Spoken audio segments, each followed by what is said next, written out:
અહીંયા સરદાર વલ્લભભાઈ પટેલ સ્ટેડિયમ હતું. એ સ્ટેડિયમનું નામ સરદાર પટેલ સ્ટેડિયમ હતું. એ હટાઈ નરેન્દ્ર મોદી સ્ટેડિયમ કરી નાખ્યું.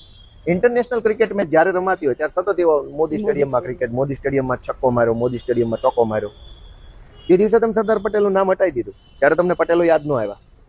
વિસાવદર વાળી શું થઈ એ બધાનું ભૂત ઉતરી ગયું સત્તાનું, અને વડાપ્રધાન દોડીને નિકોલમાં સભા કરે છે. તો વડાપ્રધાનની જાહેરાત કરવી જોઈએ કે ભાઈ સર હવે આ નરેન્દ્ર વલ્લભભાઈનું નામ હટાવીને મારું જે લગાવ્યું છે એને અમે બદલી નાખશું, એટલું બોલી બતાવે. તમારે જીવતે જીવ તમારા નામ બધે લખાઈ દેવા છે.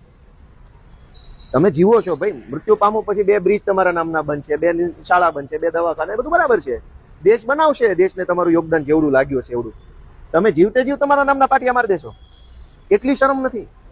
તો નિકોલમાં આવીને વડાપ્રધાને ભાજપવાળાએ જાહેરાત કરવી જોઈએ કે આ જે સરદાર વલ્લભભાઈ પટેલનું નામ હટાવીને સ્ટેડિયમ ઉપરથી મોદીનું નામ લગાવ્યું છે અને પાછું અમે હતું એમને કરી દઈશું. તું બોલે તો ખરા, પટેલોને વોટ જોતા છે.